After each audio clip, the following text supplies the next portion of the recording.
तो दोस्तों good morning. तो कल के एपिसोड को, ग्रेविटॉन फैब्रिक के एपिसोड को, आज हम स्पेस टाइम या ग्रेविटी के ओरिजिन के संबंध में आगे बढ़ना चाहेंगे। तो कैमरामैन रीमा जायसवाल का नाम कल छूट गया, तो कैमरामैन कल कंप्लेन कर रहे थे कि हमारा नाम लिख दिया जाए और पता भी लिख दिया जाए। 869 आर्य कन्या चौराहा मुट्ठीगंज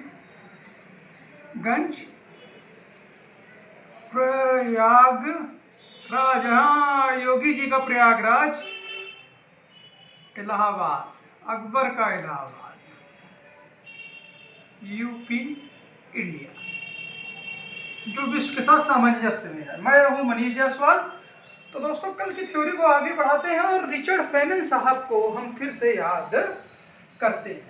रिचर्ड फेमन साहब ने जैसा कि कहा कि अगर लाइट है और लाइट को अगर स्पेस में, फ्री स्पेस से वो पास हो रही है, तो ऑफकोर्स उसको मास की रिक्वायरमेंट, किसी मास की रिक्वायरमेंट नहीं है।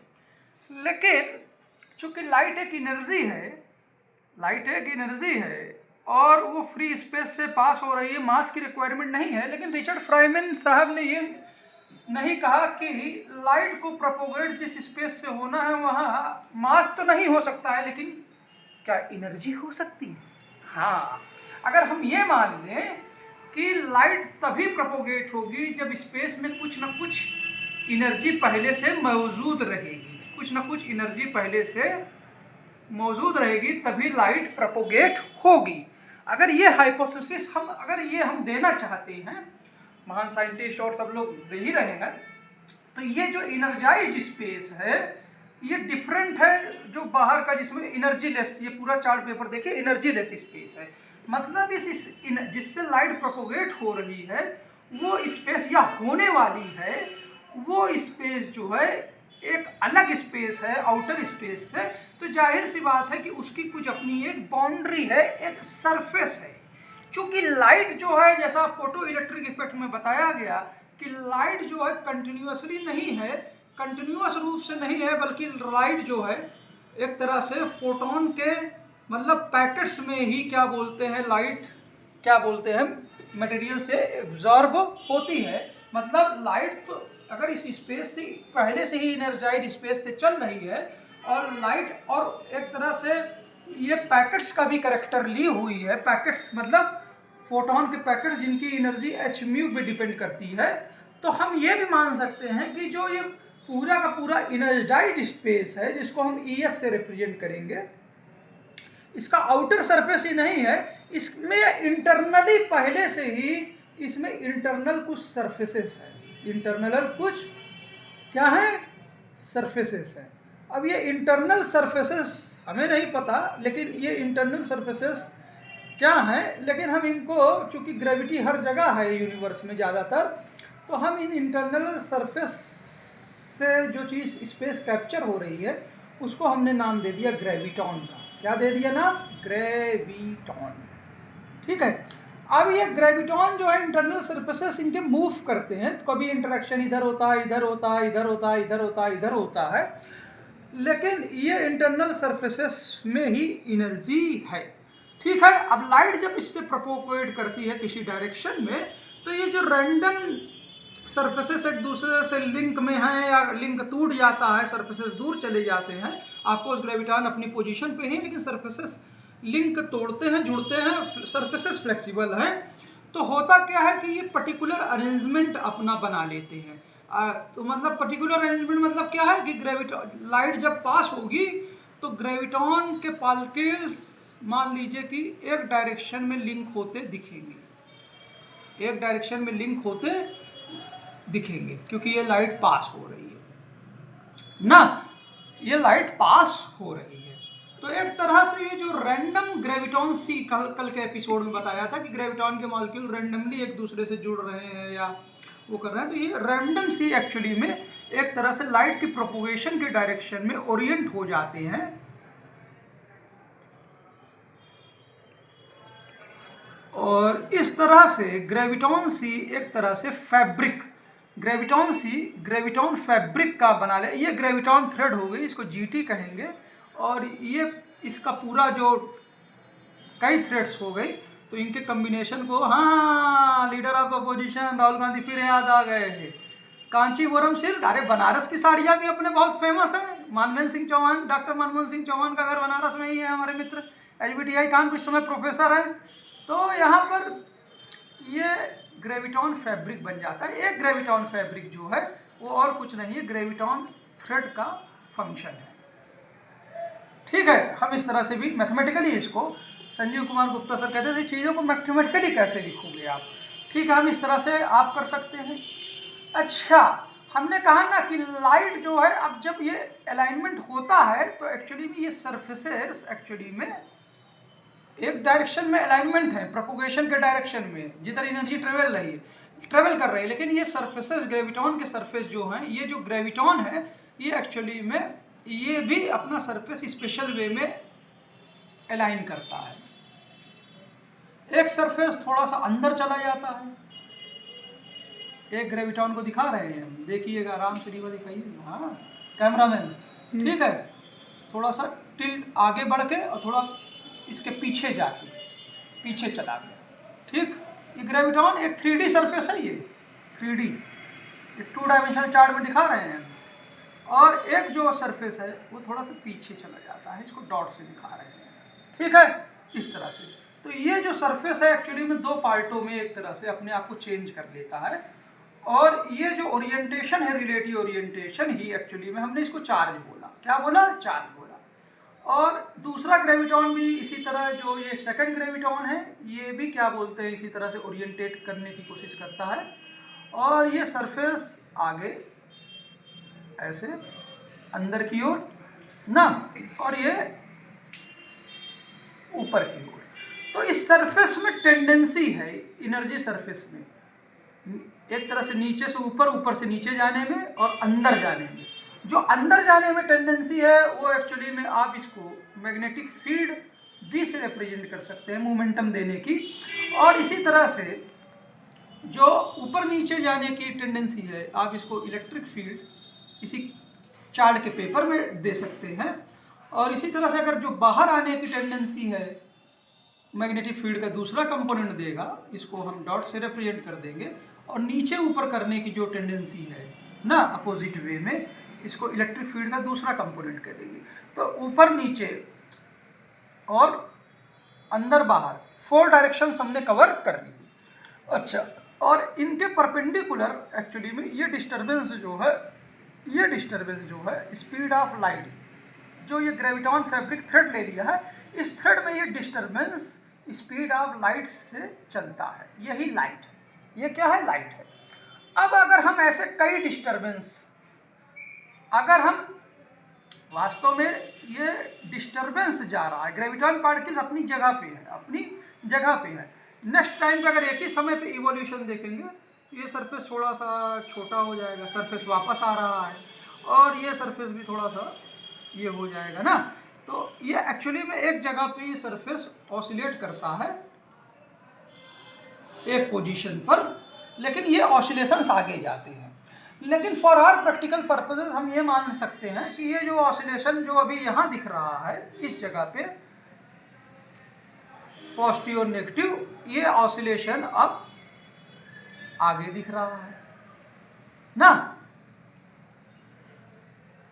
इस तरह से। तो हम ये मान सकते हैं कि चार्ज फ्लो होगा। सिंप्लिसिटी के लिए हम ये मान सकते हैं ग्रेविटॉन पार्टिकल्स सरफेसेस के द्वारा कोऑर्डिनेटेड सरफेसेस एक्सचेंजेस कर रहे हैं, जिनसे ये मान सकते हैं कि ये जो ग्रेविटॉन का पार्टिकल था, अब ये क्या बोलते हैं, पॉजिटिव चार्ज वाला, ये एक्चुअली में ये वाला जो पार्टिकल था ये यहाँ पहुँच गया, ये यहाँ पहुँच गया ना। तो एक तरह से पूरे सिस्टम को हम मासलेस पार्टिकल्स में हम क्या बोलते हैं, विजुलाइज कर सकते हैं। तो जब इस तरह से विजुलाइज करेंगे तो हमको क्या दिखेगा कि लाइट जो ट्रेवल करेगी, कि मानो कि जो ये प्लस ओरिएंटेशन है, plus charge, plus massless charge, ये लाइट की स्पीड से जा रहा है, जस्ट टच में है क्या, किससे, नेगेटिव वाले से। और ये दोनों एक ग्रेविटॉन के मॉलिक्यूल बना रहे हैं, ये दोनों एक ग्रेविटॉन के मॉलिक्यूल बना रहे हैं और ये लाइट की स्पीड से ट्रेवल कर रहे हैं और सब मासलेस हैं। तो जितना तेज ये भागेगा, जस्ट टच कर रहा है तो उतना तेज ये भागेगा। तो इस तरह से क्या बोलते हैं, लाइट प्रोपोगेट होती है ना। अब अगर लाइट, अब ये फैब्रिक है, मान लीजिए डिस्टरबेंस जो हुआ था लेफ्ट साइड से हुआ था इस तरफ से, लेकिन डिस्टरबेंस फैब्रिक में, इस स्पेस में क्या बोलते हैं, लाइट जो इधर से है इधर से भी आ सकती है। और पहले से ही अगर ये फैब्रिक ओरिएंट हो, पहले से ही ओरिएंट हो, समझ रहे हैं ना, पहले से ही ओरिएंट हो, या उधर से ठीक जिधर से लाइट आ रही है ओरिएंटेशन, उधर से इधर इधर भी लाइट आ रही है। तो मान लीजिए कि अब क्या बोलते हैं, एक जो लाइट है वो इधर से भी आ रही है ना। तो होगा क्या कि पॉजिटिव नेगेटिव, इसको टच कर, यहाँ टच हम भूल गए थे, हमको दिखता कम है तो इसलिए आप टच में समझिए। ये क्या है, पॉजिटिव। अच्छा, इधर से जो लाइट आ रही है वो अपने सिरे पे पॉजिटिव ली हुई है, क्या ली हुई है, पॉजिटिव डिस्टर्बेंस ली हुई है, फिर नेगेटिव, फिर पॉजिटिव, फिर नेगेटिव, इस तरह से। अच्छा, लाइट जो है क्या बोलते हैं, स्पेस में ये अरेंजमेंट बस दो ही तरह से नहीं है, लाइट तो 3D तरह से आ सकती है स्पेस में। तो अगर 3D तरह से लाइट आ रही है रीमा, तो क्या होगा, दो पॉजिटिव यहाँ होंगे, तीसरा डायरेक्शन भी ले लीजिए आप, ये भी मान लीजिए बाई चांस पॉजिटिव, और फिर नेगेटिव, पॉजिटिव, नेगेटिव। और ये कहीं ना कहीं ये जो है, ये थ्रेड, ये सब ग्रेविटॉन थ्रेड के जरिए ही पार्टिकल्स आपको दिख रहे हैं मूव करते हुए, डिस्टर्बेंस मूव करते हुए दिख रहे हैं ना। और सब देखिए पॉजिटिव अगर एक ही सिरे पे ऊपर से भी यही चीज हो रही है, ऊपर से भी हो रही है, ठीक है ना, और सब इसी पॉजिटिव सिरे एक पे आ रहे हैं। तो डिस्टर्बेंस सब एक जगह एक ही पॉइंट पर आ रहे हैं ना। एक तरह से ये दो फोटॉन्स, जो लाइट के दो यूनिट्स हैं, मान लीजिए कि ये जितना भी हमने दिखाया, एक फोटॉन, ये दूसरा फोटॉन, ये तीसरा फोटॉन, इनकी अपनी एक फ्रीक्वेंसी है जो भी है, ठीक है ना, एच म्यू, ठीक। ये फोटॉन्स आपस में इस न्यूक्लियस के रीजन में, ये ग्रेविटॉन थ्रेड के जरिए, ग्रेविटॉन मॉलिक्यूल्स के जरिए, ये इस थ्रेड के जरिए वास्तव में यहाँ पर इस सेंटर रीजन पे पॉजिटिव डिस्टर्बेंस कोलाइड कर रहे हैं, एक दूसरे से डिस्टर्बेंस लड़ रहे हैं। तो इनके रीअरेंजमेंट से स्पेस कैसा दिखेगा। अब हम केवल थ्रेड अगर हम दिखाएंगे, तो हमने कल बताया कि इससे अरेंजमेंट से क्या होगा कि पॉजिटिव डिस्टर्बेंस एक जगह लोकलाइज हो जाएंगे, जो न्यूक्लियस की फील्ड बनाएंगे, और नेगेटिव डिस्टर्बेंस जो हैं वो एक तरफ हो जाएंगे।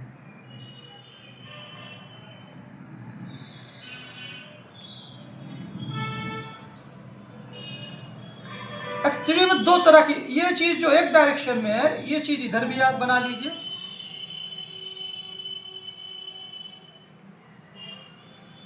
ऊपर नीचे भी बना लीजिए, या और कई डायरेक्शन से आ रही है, फॉर एग्जांपल इधर से भी बना लीजिए।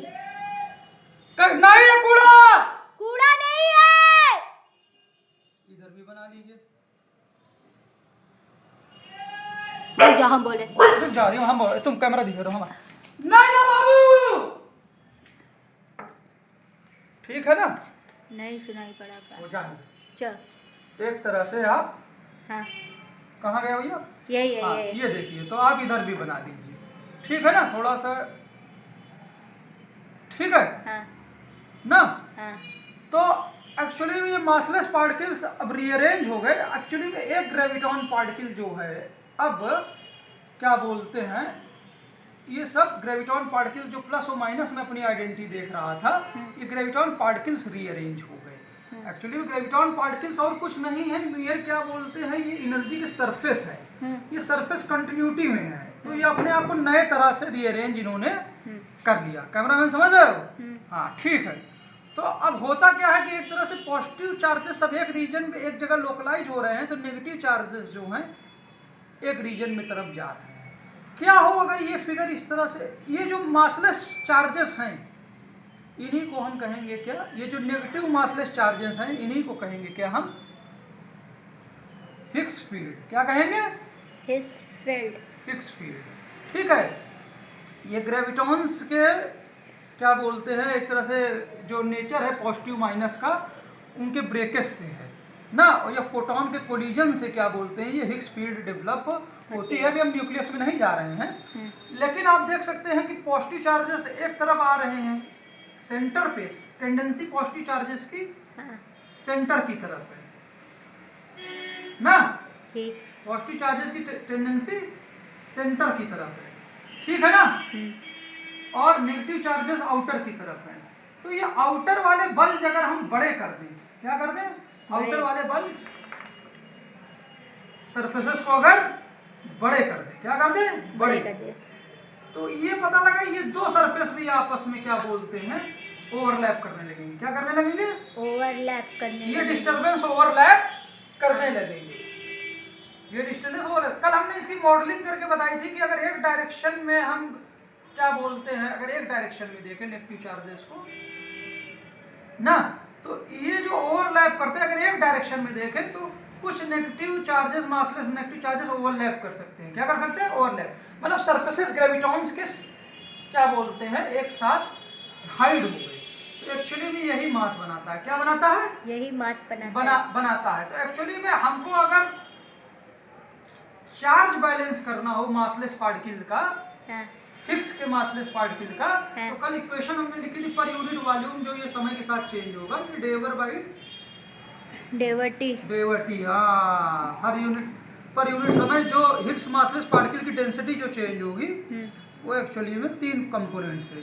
डिफ्यूजन के कारण, क्योंकि डेंसिटी मासलेस पार्टिकल की अलग अलग हो सकती है, इस तरह से देखिए केमिकल एनर्जी मतलब जैसे आईसी बेंगलोर में गुप्ता सर इक्वेशंस लिखाते थे वीनू सर के साथ नैनो पार्टिकल्स के लिए ना, डिफ्यूजन कोफिशिएंट, ग्रेडियंट ले लीजिए भाई ना, साई एक्स टी, एक कंपोनेंट ये रहेगा, ठीक है। दूसरा कंपोनेंट मतलब ये क्या है, डिफ्यूजन पर यूनिट वॉल्यूम इधर से भी होगा और इधर से भी जाएगा, तो नेट डिफ्यूजन। और दूसरा कंपोनेंट मास बन गया है, सरफेसेस मासलेस पार्टिकल जो हैं अब हाइड होने लगे हैं, तो इसने नई प्रॉपर्टी मास की है, जिसमें मास होगा, चार्ज होगा, फिक्स्ड चार्ज होगा जो मास में है, इसमें वेलोसिटी होगी, तो ये वापस इसको, इन पार्टिकल्स को जो आ रहे हैं डिफ्यूजन, इनको वापस ठेलेगा, समझ रहे हैं ना। तो दूसरा टर्म क्या बोलते हैं, रिबाउंड का लिख लीजिए आप, बी टाइम्स पार्टिकल की पोजीशन के अंदर पोटेंशियल एनर्जी कर लीजिए, और साई एक्स टी। तीसरा टर्म ये कोलेस कर रहे हैं, तो ये डेंसिटी को घटाएंगे, तो एक स्पिन कांस्टेंट हमने नाम दिया, और ये भी इसी तरह जो डेंसिटी को घटा रहा है ना, एक्चुअली में पर यूनिट वॉल्यूम ना मास में कन्वर्ट हो रहा है, तो मासलेस पार्टिकल की डेंसिटी, मासलेस पार्टिकल की डेंसिटी घट रही है, लेकिन मास की डेंसिटी बढ़ रही है, ये मास की डेंसिटी है। ये एक्चुअली में इसको इस तरह से लिख सकते हैं, इस टर्म को माइनस एस टाइम्स डेवर by डेवर T psi x T. ये क्या है, फिक्स्ड, एक्चुअली में ये क्या है, मटेरियल डेंसिटी जो डेवलप हो रही है ना। तो हमने क्या किया कि इस चीज को इधर ले आए थे कल, डेवर बाई डेवर टी, और ये हो जाएगा फ्री चार्ज डेंसिटी, मतलब हिग्स फील्ड की डेंसिटी मासलेस पार्टिकल्स की नेगेटिव चार्ज की, प्लस ये फ्री वाला हो गया, ये मास में, ये जो मास में डेंसिटी है, हाँ नहीं, मास में डेंसिटी है, स्पिन कांस्टेंट, ये डेंसिटी, ये डेंसिटी का सिंबल है रीमा, रो, इसको रो बोलते हैं, ठीक है, ठीक है। ये एक तरफ हो गया, और ये बराबर हो जाएगा माइनस डी डेवर square डेवर x square psi x T plus B times you x into psi X. तो श्रोडिंगर इक्वेशन हमने रियल टर्म में लिख ली, क्या लिख दी, रियल टर्म। और यहाँ पर जैसा कि हमने बताया कि अगर इस इक्वेशन को आप श्रोडिंगर इक्वेशन से कंपेयर करेंगे, तो एक्चुअली में ये डेवर by डेवर T I H bar psi x T, ये कॉम्प्लेक्स टर्म में है श्रोडिंगर साहब के टर्म में, और ये बराबर हो जाएगा minus H cut square upon 2m डेवर square X square psi x T plus U x into psi x T. तो दोनों इक्वेशन कितने अच्छे से मैच करती। कल हमने कंपेरिजन थे तो हम उस स्टेप को छोड़ रहे हैं। एक्चुअली में हम यहाँ पे ये दिखाना चाहते हैं कि यहाँ जो डी है एक्चुअली में ये एम के इनवर्सली प्रोपोर्शनल है। और हमने कहा ना ये जो इक्वेशन श्रोडिंगर साहब ने लिखी वो एनर्जी बैलेंस से लिखी, ई बराबर पार्टिकल की जो पोटेंशियल एनर्जी है जिस पॉइंट पर प्लस पार्टिकल कहाँ है रीमा हमारे पे, यहाँ। ये पार्टिकल देखिए यहाँ पे था, कहाँ था, यहाँ। और यहाँ पे पार्टिकल जो बना है ये ओवरलैप से बना है, तो ये कोई जरूरी नहीं है यही पार्टिकल बने, और अगल बगल भी ओवरलैपिंग नेगेटिव चार्जेस की हो सकती है। तो पार्टिकल अकेले नहीं है, पार्टिकल एक्चुअली में क्लाउड के साथ है, अपने और पार्टिकल्स के साथ है। तो मास पार्टिकल में ही नहीं है जहाँ पोजीशन हमने एक्स लिया है, मास एक्चुअली में फील्ड में भी कुछ बना है, ठीक है, पार्टिकल में क्लाउड के रूप में अगल बगल। तो इसलिए जो मोमेंटा होगा वो पार्टिकल का ही मोमेंटा नहीं होगा बल्कि उसके साथ में क्लाउड का भी होगा। किसका होगा, क्लाउड का। तो नॉन रिलेटिविस्टिक इक्वेशन में P square particle plus cloud का momenta divided by total mass, particle का भी और जो क्लाउड में भी मास है, ये टोटल मास इस तरह से होगा। अब देखिए जब ये नेगेटिव पार्टिकल इधर की तरफ मूव करेगा, नेगेटिव पार्टिकल्स की तरफ, नेगेटिव जो पार्टिकल जिसमें मास है ये मासलेस नेगेटिव पार्टिकल्स की तरफ मूव जब करेगा ये, तो ये अपना ये स्लो होगा, अपना मोमेंटम खोएगा। ये मोमेंटा क्या करेगा, ये मासलेस जो हिग्स पार्टिकल्स हैं इनको ओवरलैप कराएगा। क्या कराएगा, ओवरलैप कराएगा, जिससे मास जनरेट होगा। क्या जनरेट होगा, मास। वैसे भी तो सिस्टम पार्टिकल और जो क्लाउड रहेगा वो क्या बोलते हैं अपना मोमेंटा खोएगा, समझ रहे हो, और क्लाउड फैलेगा, क्लाउड फैलेगा। इसका मतलब क्या है कि पार्टिकल अगर क्या बोलते हैं इतने बड़े से चालू हुआ था बिना क्लाउड के, तो आगे जब नेगेटिव फील्ड में चलेगा तो पार्टिकल अपना मोमेंटा खो रहा है और क्लाउड फैल रहा है, क्लाउड फैल रहा है, ठीक है ना। तो इसलिए पार्टिकल भी स्लो होगा और क्लाउड भी स्लो होगा। पार्टिकल क्लाउड को अगर एक साथ एक एंटाइटी इनका मास m मान ले तो एक्चुअली में पोटेंशियल एनर्जी सिस्टम की बढ़ेगी, क्योंकि मोमेंटा पार्टिकल का कम हो रहा है। इसलिए क्या बोलते हैं मोमेंटा चूंकि पार्टिकल का कम हो रहा है लेकिन क्लाउड का बढ़ रहा है, क्लाउड में मास आ रहा है, तो समझ रहे हैं ना, मोमेंटा फिक्स हो गया। इसका मतलब क्या है कि अगर पोटेंशियल एनर्जी बढ़ रही है क्योंकि नेगेटिव मासलेस पार्टिकल पास पास आ रहे हैं, मतलब ये इंक्रीज कर रहा है, ये चीज कांस्टेंट हो गई है। तो मतलब क्या होना चाहिए, काइनेटिक एनर्जी घटनी चाहिए, मतलब मास पार्टिकल प्लस क्लाउड का मास बढ़ना चाहिए, पार्टिकल प्लस क्लाउड का मास बढ़ना चाहिए। जब हम इस तरह से देखेंगे तो एक्चुअली में ये कौन सा मास है, नॉन रिलेटिविस्टिक, मतलब रेस्ट मास बढ़ना चाहिए। क्या बढ़ना चाहिए, रेस्ट मास बढ़ना चाहिए। तो समय के साथ रेस्ट मास क्या बोलते हैं बढ़ेगा ना, रेस्ट मास समय के साथ बढ़ेगा। तो इसलिए क्या बोलते हैं, चूंकि हमने जो इक्वेशन लिखी हुई है अपनी, ये बिना इस इक्वेशन को नॉन रिलेटिविस्टिक टर्म को यूज करते हुए लिखी हुई है, इसलिए हम अपनी इक्वेशन में अब यहाँ डी एक तरह से वर्चुअली यहाँ पे देखिए रेस्ट मास की इनवर्सली प्रोपोर्शनल है, रेस्ट मास समय के साथ चेंज हो रहा है, तो डिफ्यूजिविटी भी समय के साथ चेंज होगी। लेकिन चूंकि पार्टिकल और क्लाउड जो है, पार्टिकल और क्लाउड, अभी क्लाउड कम था लेकिन आगे क्लाउड बढ़ गया, आगे क्लाउड बढ़ जाएगा ना। लेकिन ये पार्टिकल और क्लाउड एक सिस्टम है, ये स्लो हो रहे हैं। तो रिलेटिविस्टिक सेंस में अगर हम लिखना चाहें डायरेक्ट अपनी इक्वेशन को, क्योंकि हमने नॉन रिलेटिविस्टिक इक्वेशन को नहीं यूज किया है, तो मास को अगर हम रिलेटिविस्टिक सेंस में लिखना चाहें यहाँ पर डी के साथ, तो हम वो भी कर सकते हैं। रिलेटिविस्टिक श्रोडिंगर इक्वेशन में आइंस्टीन की रिलेटिविस्टिक इक्वेशन को हम डायरेक्ट यूज कर सकते हैं, क्योंकि हमने नॉन रिलेटिविस्टिक फॉर्मेट को यूज नहीं किया है अपने इस वाले डेरिवेशन में। तो ये इक्वेशन जो हो जाएगी डेवर by डेवर T, free massless particle की जो डेंसिटी है, plus S times rho S T rho X T fixed charge density, ये जो चेंज होगी। अब डी जो है मास के इनवर्सली प्रोपोर्शनल, कौन सा मास, रिलेटिविस्टिक अगर मास लेना चाहें तो एक छोटा कांस्टेंट दूसरा यूज कर लेते हैं, डिवाइडेड बाय कौन सा मास, रिलेटिविस्टिक मास, जिसमें इनिशियल मास चेंज हो रहा है। मान लीजिए इनिशियल मास पार्टिकल और क्लाउड का क्या था, m0 था, क्या था, m0 था, लेकिन वो मासलेस पार्टिकल की जो डेंसिटी है, मासलेस पार्टिकल की जो डेंसिटी है, हाँ, इस डेंसिटी के अनुसार ये जो मास है पार्टिकल और क्लाउड का मास, इसका जो रेस्ट मास है ये चेंज हो रहा है कंसंट्रेशन के साथ। तो हम इसको गामा, ये इसको साई के साथ, साई xt के साथ, ये rest mass m0 Sai xt के साथ डेंसिटी के साथ चेंज हो रहा है, ठीक है। लेकिन ये पार्टिकल और क्लाउड है, ये क्या है, पार्टिकल और क्लाउड, ये रिलेटिविस्टिक सेंस में मूव कर रहे हैं, तो इसलिए हम इसको रिलेटिविस्टिक फैक्टर से गुणा कर देते हैं, 1/√1 माइनस v²/c², हाई स्पीड के लिए ना। तो मास जो होगा इस तरह, लेकिन यहाँ यूनिट का लफड़ा आएगा क्योंकि चार्जलेस पार्टिकल की डेंसिटी है किस पॉइंट पर, जहाँ पे पार्टिकल और क्लाउड हैं, जहाँ पार्टिकल और क्लाउड हैं वहाँ पे डेंसिटी कितनी है साई एक्स की। तो हम एक्चुअली में इसको रिलेटिव डेंसिटी में बदल देते हैं।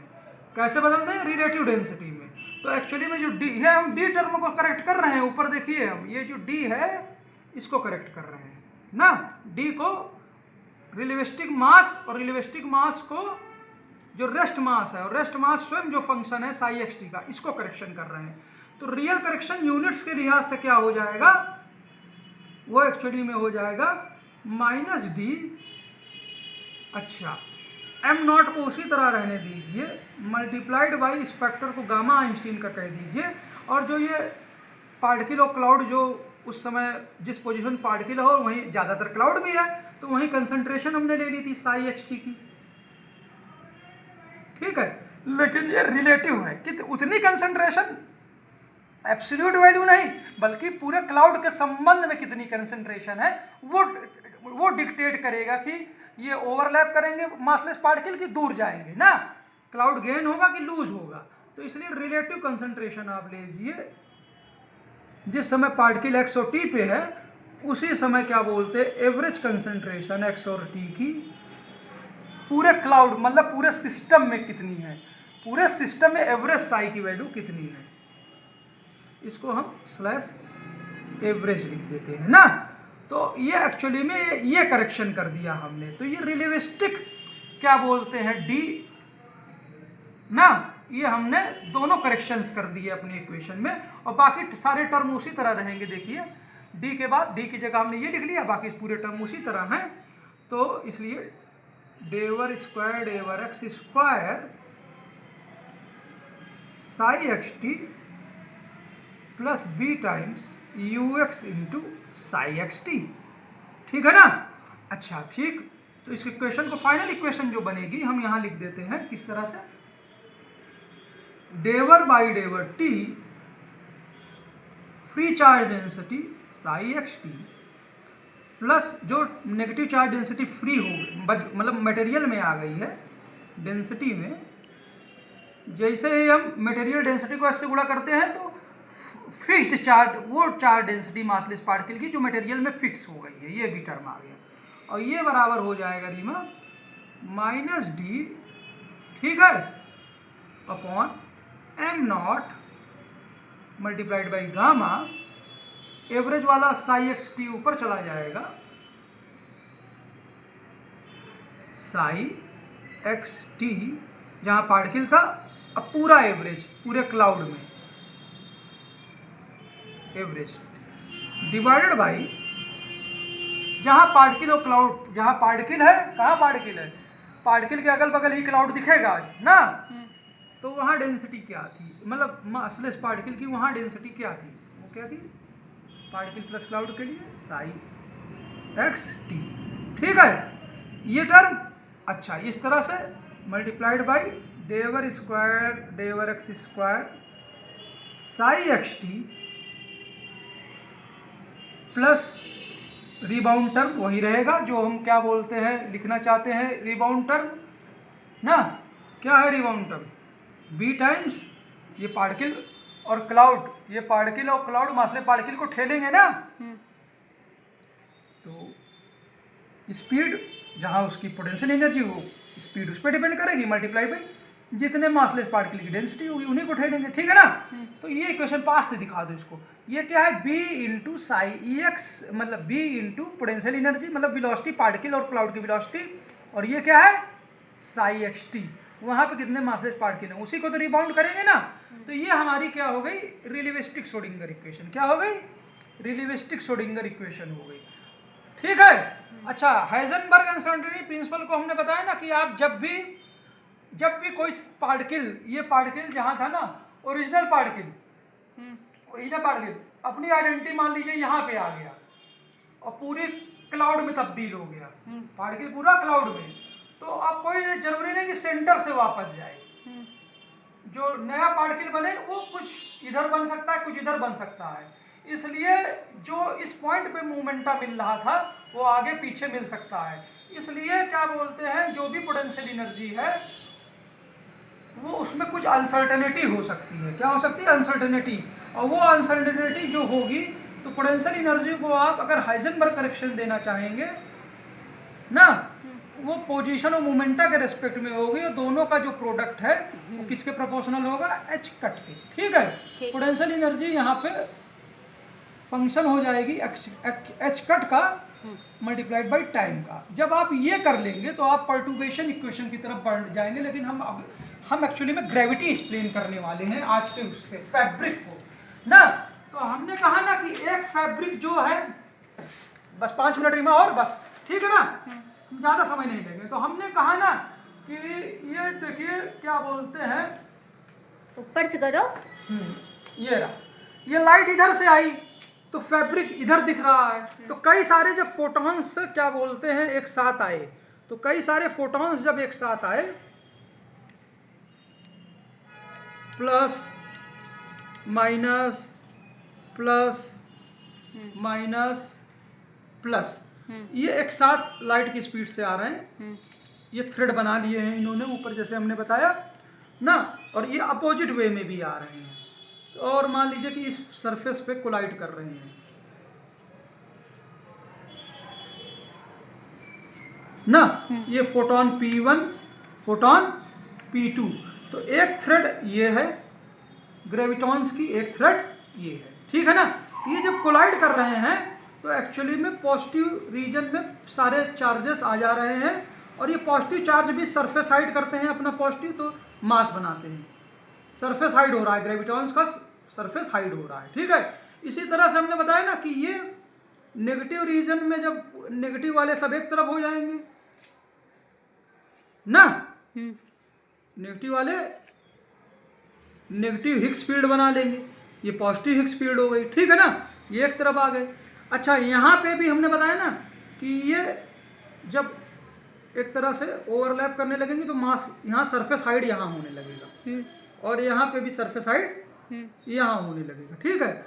यही चीज़ चूंकि सेंटर पे पॉजिटिव सब इकट्ठा हो रहे हैं, तो इधर से भी थ्रेड आ सकता है ना, थ्रेड इधर से भी आ सकता है, मतलब फोटोन, तीसरा फोटोन P3। तो एक्चुअली में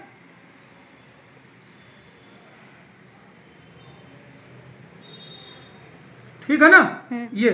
अच्छा, ये ओवरलैप करने लगे तो मास यहाँ ओवरलैप आने लगा, तो जब ऐसे सर्कुलर, एक तरह से एक सर्कुलर से ज़्यादातर मास एक पॉइंट पे आ रहा है, पॉजिटिव मास जो न्यूक्लियस बना रहा है एटम का, लेकिन नेगेटिव मास सर्कुलर वे में एक तरह से जो ग्रेविटॉन सरफेस जो असेंबल हो रहे हैं अलग अलग थ्रेड के जो ग्रेविटॉन सरफेस मास बना रहे हैं, उनकी टेंडेंसी सर्कुलर में है। किसमें है? सर्कुलर में है।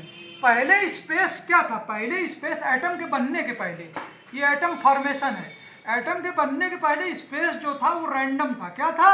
ग्रेविटॉन पार्टिकल्स रैंडमली थे, अपनी ही पोजीशन में थे, लेकिन ये क्या बोलते हैं, कभी इससे कांटेक्ट बनाते, इससे बनाते ना, कोई थ्रेड नहीं थी, ये ग्रेविटॉन सी थी, ग्रेविटॉन सी था। लेकिन जब लाइट अलग अलग डायरेक्शन से कोलाइड करती है तो ये थ्रेड्स में ये जो सरफेसेस छुपते हैं, ये सेंटर के तरफ एक जो सरफेसेस क्या बोलते हैं, ग्रेविटॉन थ्रेड के सरफेस अब ये थ्रेड्स ओरिजिनल होने लगती हैं, थ्रेड्स बनने लगती हैं। थ्रेड्स मतलब ये ग्रेविटॉन पार्टिकल अरेंज होने लगते हैं। एक टेंडेंसी जो ग्रेविटॉन सरफेसेस की थ्रेड की एक्चुअली में मास बनाने की कहाँ होती है रीमा? एक टेंडेंसी सेंटर की तरफ होती है। किसकी होती है? सेंटर की तरफ। तो एक्चुअली में ग्रेविटॉन थ्रेड जो हैं, जो अपने सरफेस को हाइड कर रहे हैं, ये थ्रेड में हम दिखा रहे हैं, ये थ्रेड की टेंडेंसी सेंटर की तरफ है। कहाँ तरफ है? सेंटर। मतलब ग्रेविटॉन सरफेस इसी न्यूक्लियस के रीजन में अब थ्रेड असेंबल हो रही है ना। ये ग्रेविटॉन पार्टिकल्स की सब जगह ग्रेविटॉन पार्टिकल्स हैं, ठीक है, वो इस फॉर्म में इस तरह से ना। एक टेंडेंसी सेंटर की तरफ है जहां मास न्यूक्लियस का बन रहा है, ठीक है। तो ये थ्रेड जब पहले से ही ओरिएंट हो गई है तो एक तरह से पाथ डिफाइन हो गया। स्पेस जो था, जो अभी पूरी तरह से क्या था रीमा, यहाँ पर रैंडम था, कभी इधर बनता कभी इधर बनता, कभी इधर सरफेसेस कभी ऐसे जुड़ते कभी ऐसे जुड़ते कभी ऐसे जुड़ते, और लाइट कैसे भी आती तो उस हिसाब से, अगर लाइट ऐसे आती कैसे इस डायरेक्शन से तो ओरिएंटेशन इधर हो जाता। तो फ्री स्पेस में एनर्जी जो होती है, फ्री स्पेस में एनर्जी लाइट किधर से भी आए वो स्ट्रेट पाथ में चलेगी। किस में चलेगी? Straight path. क्योंकि उसी हिसाब से वो अपने ग्रेविटॉन मॉलिक्यूल्स को, ग्रेविटॉन के सरफेसेस को अलाइन कर लेगी। लेकिन जब भी मास के करीब होगी, जब भी जहां एटम बन रहा होगा, जहां या टोटल मास होगा, तो मास में पहले से ही लाइट के आने से पहले से ही ये पाथ पहले से ही ग्रेविटॉन्स के ओरिएंट हो जाएंगे, पार्टिकल्स के पाथ पहले से ही ओरिएंट हो जाएंगे। अच्छा, एक टेंडेंसी तो ये होगी सेंटर की तरफ, न्यूक्लियस की तरफ। दूसरी जो टेंडेंसी होगी, आपने देखा कि इलेक्ट्रॉन का नेगेटिव चार्ज भी मास बना रहा है। क्या बना रहा है? मास बना रहा है। तो दूसरा जो फैब्रिक होगा वो इसी जो न्यूक्लियस पे मास है, दूसरा फैब्रिक जो होगा ग्रेविटॉन्स का इस तरह से डेवलप होगा, सर्कुलर वे में। कैसे? ये सर्कुलर वे में। तो जो ग्रेविटॉन फैब्रिक रैंडम था, वो मास के सेंटर, ज़्यादातर चूंकि इलेक्ट्रॉन का मास डिस्ट्रीब्यूटेड है, इलेक्ट्रॉन का जो मास है वो चूंकि डिस्ट्रीब्यूटेड है बड़े रीजन में, तो हम इस सेंटर वाले मास को, न्यूक्लियस के मास को ही देखते हैं। तो थ्रेड्स जहाँ पे भी मास होगा, ओवरऑल जहाँ पे भी मैटर होगा, अच्छा ये थ्रेड यही नहीं खत्म हो जाएगी, फोटॉन जो आ रहे हैं, क्या बोलते हैं, इस रीजन में जो कोलाइड कर रहे हैं, सेंटर पे जो इस कोलाइड कर रहे हैं, ये सारे फोटॉन किसी न किसी ग्रेविटॉन थ्रेड के पार्ट हैं, किसी न किसी कहीं से आए हैं, ग्रेविटॉन थ्रेड के पार्ट हैं। तो ग्रेविटॉन की जो ये थ्रेड्स हैं, ये एक्चुअली में अब मैटर के पास पहले से ही अरेंज होते हैं। तो जहाँ पे भी अगर हैवी बॉडी होगी, अब कई एटम से बना सिस्टम हो सकता है, तो कई एटम से बने सिस्टम में क्या होगा, जहाँ मास होगा तो वहाँ उसकी फील्ड में ग्रेविटॉन के ये जो एनर्जी के ग्रेविटॉन्स के ओरिएंटेशन में होंगे। एक जो पाथ होगा सेंटर की तरफ जाएगा, ग्रेविटॉन पार्टिकल्स का असेंबलिंग सेंटर की तरफ होगा ना पाथ। अब ये पाथ पहले से ही फिक्स हो गए हैं, और दूसरा जो पाथ होगा वो इनको कट करता हुआ सर्कुलर होगा। क्या होगा? सर्कुलर होगा। मतलब सिंपल मॉडल में, मतलब अगर हम ग्रेविटॉन मास के करीब, अगर हम ग्रेविटॉन फील्ड को देखेंगे, ग्रेविटॉन सरफेसेस के अरेंजमेंट को देखेंगे मास के करीब, तो वो आपको किसी भी मास के करीब क्या बोलते हैं, वो अरेंजमेंट कंसेंट्रिक सर्किल्स में दिखेगा, और इस मास और एक अरेंजमेंट आपको रेडियल वे में दिखेगा। ठीक है। अब सपोज कोई भी लाइट, अब बाकी की स्पेस मान लीजिए ग्रेविटॉन्स के रैंडम है, क्या है? रैंडम है, लेकिन लाइट आती है। ये ग्रेविटॉन सी है। क्या है? ग्रेविटॉन सी, जहां पार्टिकल्स कांटेक्ट में रैंडम है। क्या है? रैंडम वे में है कांटेक्ट। कोई भी लाइट अगर मान लीजिए आती है ना, कोई भी स्ट्रेट लाइट, तो ये स्ट्रेट लाइट ग्रेविटॉन्स को अलाइन करेगी सीधे, लेकिन जैसे ही ये इस पाथ पे आएगी, मतलब ये अब ये सीधा जो है, ये जो लाइन सीधी दिख रही है, देखिए लाइट का जो प्रोपोगेशन है, जो स्ट्रेट जा रहा था, जिन्होंने रैंडम ग्रेविटॉन को सीधा स्ट्रेट वे में छुआ, ना। लेकिन मास के करीब क्या हो रहा है, मास के करीब पहले से ही अलाइनमेंट है। इसको लाइट जो है पहले रैंडम में आई तो उनको सीधा किया, ठीक है, रैंडम ग्रेविटॉन पार्टिकल्स को सीधा किया, मतलब एक सरफेस में उनको ले आए। लेकिन जब सरफेस आगे के ग्रेविटॉन पार्टिकल्स पहले से ही एक किसी सरफेस में मास के करीब अलाइन है, तो ये लाइट क्या बोलते हैं, सीधी से क्या बोलते हैं, इस डायरेक्शन में बेंड हो जाती है, इस डायरेक्शन में बेंड हो जाती है, ठीक है ना, समझ रहे हैं, कुछ इस डायरेक्शन में बेंड होती है। तो इसीलिए मास के करीब क्या होता है, अच्छा ग्रेविटॉन यहीं पे नहीं है, इसी जो सरफेस से मास के करीब है, यहाँ पे भी है ना। लेकिन क्या बोलते हैं, जो पाथ होता है, पाथ ऐसा नहीं होता है एकदम सीधा। पाथ जो आइंस्टीन बताना चाहते हैं कि पाथ लाइट का सीधा, लाइट जो प्रोपोगेटिंग एनर्जी है वो पाथ को सीधा पहले करती है, रैंडम ग्रेविटॉन मॉलिक्यूल्स को, फ्री स्पेस को सीधा करती है। लेकिन पहले से ही अगर मास के करीब स्पेस बेंड है ना, तो ये दोनों टेंडेंसीज वास्तव में क्या करते हैं, दोनों टेंडेंसीज क्या बोलते हैं, आपको लाइट के बेंडिंग के रूप में दिखते हैं, ठीक है। और लाइट फिर उसके बाद कुछ बेंड होने के बाद क्या बोलते हैं, फिर से अपने पाथ को स्ट्रेट कर लेती है। तो इसीलिए मास के करीब, कोई भी हैवी मास के करीब क्या बोलते हैं, लाइट जो है वो अपने आप को बेंड कर लेती है, क्योंकि जो सीधा पाथ लाइट बना रही थी वो आगे चल के मास के करीब ये पाथ ऑलरेडी बेंड है, ठीक है। और उसके बाद क्या बोलते हैं, ये इस पाथ को, जो लाइट पाथ बनाता जा रहा है, जो पहले से ही ऑलरेडी ओरिएंटेशन में है, इस नेचुरल पाथ के लाइट को डिस्टर्ब करते हैं, ठीक है। और वो पहले से ही कुछ ना कुछ ओरिएंट है, लेकिन लाइट जो है उसकी टेंडेंसी ओरिएंटेशन की बदलती नहीं है, वो फिर क्या बोलते हैं, यहाँ से घूमने के बाद फिर से सीधा अपनी ओरिएंटेशन लाइट बदल, इसीलिए हैवी मास के करीब लाइट बेंड हो जाती है। तो इस तरह से हमने ग्रेविटॉन फैब्रिक के जरिए, हमने क्या बोलते हैं, इस ग्रेविटॉन सी के जरिए, एक्चुअली में ग्रेविटॉन थ्रेड के जरिए जो लाइट बनाती है, और कैसे ये थ्रेड्स वास्तव में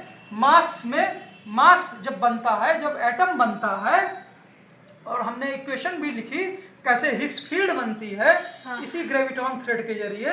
हिग्स फील्ड मासलेस नेगेटिव और पॉजिटिव चार्जेस जो न्यूक्लियस में बनाते हैं, कैसे ये सब चीज़ें मास को जनरेट करता है, और कैसे ये पाथ मास जो है, कैसे स्पेस के ग्रेविटॉन्स के ओरिएंटेशन को, स्पेस को ओरिएंटेशन दे देता है, और कैसे क्या बोलते हैं, लाइट मास के करीब क्या बोलते हैं, बेंड हो जाती है। इन चीज़ों को, ग्रेविटी, स्पेस के कर्वेचर को हमने समझाने की कोशिश की ग्रेविटॉन फील्ड, क्या बोलते हैं, ग्रेविटॉन फील्ड के जरिए। हम इन्हें ग्रेविटॉन फील्ड क्यों कह रहे हैं, इस इनर्जाइज्ड स्पेस को, रैंडम एनर्जाइज्ड स्पेस को, क्योंकि ग्रेविटी ही हर जगह है, ग्रेविटी ही सबसे बड़े रीजन में है, ठीक है ना। तो अगर कुछ इन पार्टिकल्स को और क्या नाम दें, हम ग्रेविटॉन ही दे देते हैं, इन एनर्जी सरफेसेस को, इन एनर्जी क्वांटाइजेशन को। तो रीमा जायसवाल का बहुत बहुत भैया धन्यवाद करते हैं। अपना फेस भी, इनका भी फेस दिखा दिया जाए भाई। अरे ठीक है, तो हम रखते हैं, और ये सेंटेनरी ईयर क्वांटम फिजिक्स का चल रहा है। तो किसी तरह से relativity, space time curvature, Schrodinger equation, किसको एक फॉर्मेट में लाने की कोशिश कर रहे हैं। केमिकल इंजीनियरिंग की ब्रांच कितना हेल्पफुल हो सकती है, बायोकेमिकल की ब्रांच कितना हेल्पफुल हो सकती है, इसी तरह से दूसरी ब्रांचेस कैसे ऐड हो सकते हैं अन्य ब्रांचेस के साथ। तो कैसे क्वांटम फिजिक्स और स्पेशल रिलेटिविटी या स्पेस टाइम कर्वेचर या जनरल रिलेटिविटी कैसे एक हो सकती है, इनका फिजिकल सिग्निफिकेंस क्या है क्वांटम फिजिक्स का, हम इस तरफ बढ़ने की कोशिश। बहुत जगह मैं गलत हो सकता हूँ, बहुत जगह बिल्कुल एब्सर्ड हो सकता हूँ, लेकिन ये एक नई डिबेट की तरफ अगर बढ़ जाए तो यही मेरे लिए सबसे बड़ी कामयाबी है। मुझे और कुछ नहीं चाहिए, एक जनरल क्यूरियोसिटी और एक जनरल ट्रिब्यूट सभी ग्रेट साइंटिस्टों को लेकर, पॉल डिराक से लेकर, जिन्होंने मैथमेटिकली रिलेटिविस्टिक श्रोडिंगर इक्वेशन लिखी, इलेक्ट्रॉन की क्वांटम थ्योरी लिखी, दोनों चीज़ों को मैच करने की कोशिश की, स्पेशल रिलेटिविटी और क्या बोलते हैं क्वांटम फिजिक्स को, डी ब्रॉगली हाइपोथेसिस को, या क्या बोलते हैं प्लांक साहब हो, श्रोडिंगर साहब आपको, हाइजेनबर्ग साहब आपको, सब कुछ एक ट्रिब्यूट ऑफ बोसॉन्स ना, massless particles, negative massless particles जो आए, हिग्स के पार्टिकल्स जो मास दे रहे हैं, ना। इसी तरह से अपने बोस साहब थे जिन्होंने बोस आइंस्टीन कंडेंसेट को एक तरह से फोटॉन्स और इस तरह के जो बोसॉन्स होते हैं वो बिहेव करते हैं ना, उनकी बहुत बढ़िया थ्योरी। उन्हें नोबेल प्राइज क्यों नहीं मिला भाई? मिलना चाहिए था। चलिए रखते हैं। जय हिंद, जय भारत, जय विश्व। Thank you sir.